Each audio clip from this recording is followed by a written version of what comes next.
24 kV की capacity के हिसाब से, भैया हम कहाँ यूज़ करना है, कितने केवी की लाइन पर यूज़ करना है। तो ये 11,000 वोल्ट है, ये 33,000 वोल्ट।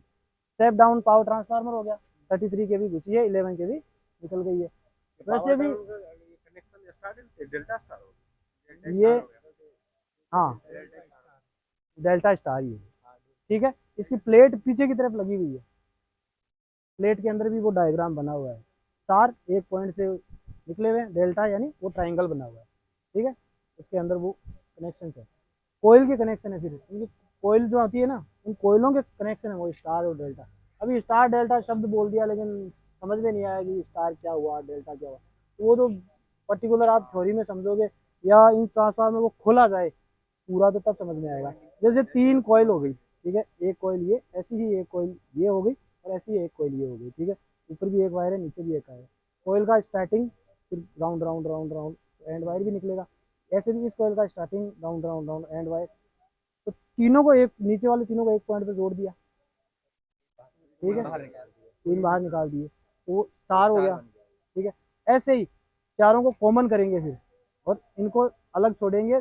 जो इधर की वो प्रैक्टिकल करोगे, वो देखोगे ना उस कॉइल को उस समय, वरना ये बताने से कुछ समझ में ऐसे ज़्यादा आएगा नहीं। ऐसे तो आपके दिमाग आधों के तो आया समझ में, और आधों के दिमाग के ऊपर से निकल गया।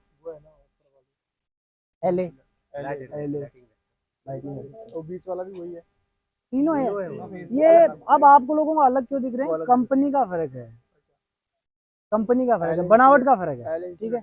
ये 33 केवी का है, जैसे जिसकी साइज बड़ी है वो 33 केवी का है, और उनकी देखो उनकी साइज भी छोटी है, वो देखो वो लगे हुए लास्ट में उधर ही, उधर वो थोड़े ऊपर है, आधे आधे अधूरे से दिख रहे हैं। हाँ तो तीन ही है ना, 11 के 3 होते हैं वायर। अब ये आप लोग 11 केवी है, ये सोच रहे हो कि सिंगल वायर में 11 है, क्या है, line to line, line to line, यानी एक वायर में लगभग अपने 6,000 और 6,000 ऊपर नीचे, यानी फिक्स 6,000 नहीं है, 6100 भी हो सकते हैं, 5900 भी हो सकते हैं, 6200 भी हो सकते हैं। ये वोल्टेज है एक सिंगल वायर में। तो ये 11,000 है ना, ये फेस टू फेस है दो के अंदर, वैसे ही 33,000 भी दो के अंदर है, ऐसा नहीं। ये है ना ये बीच वाले छोटे पोल पे, हाँ, हॉर्न गेट, हाँ उनके नीचे इंसुलेटर कौन से, पोस्ट इंसुलेटर 24 के, और जो हॉर्न के बीच में तार है ना, ये फ्यूज वायर, फ्यूज हाँ ये पर्टिकुलर वाला नहीं, तो जॉइंट हो रहा है ना बोल्ट। हाँ ये डॉग कंडक्टर, डॉग। अब ये जो वायर दिख रहा है, इस वायर दिख रहा है ना, ये डॉग कंडक्टर है। और जो क्लैंपें लगी हुई है ना, वो जो सरिये पर क्लैंप लगी हुई है ना, वो तो है टी क्लैंप। टी क्लैंप का मतलब उसकी शेप टी की तरह है, ये और ये एज ए शेप टी हो गया, ये टी क्लैंप है, यानी किसी जगह वायर को टी शेप में जोड़ना हुआ है। हाँ तो ये टी क्लैंप है, एक तरफ यूं वायर घुसा हुआ है, एक तरफ यूं है, ठीक है।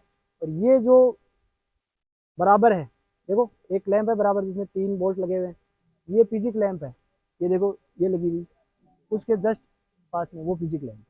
दो वायर्स को पैरेलल जोड़ना है, वो पीजी क्लैंप है।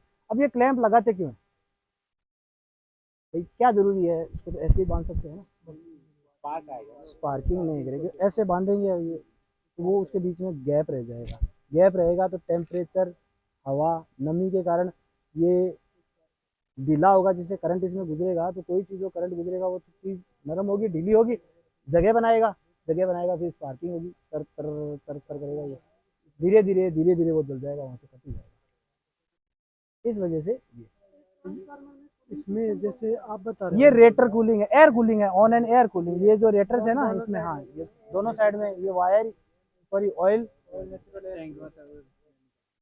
हवा है, हवा इस वक्त कहीं गैप एरिया बढ़ा दिया, ये जो पतली पतली पैनल से लगे हुए हैं ना, इनके अंदर ऑयल चल रहा है, तो हवा लगती है ना,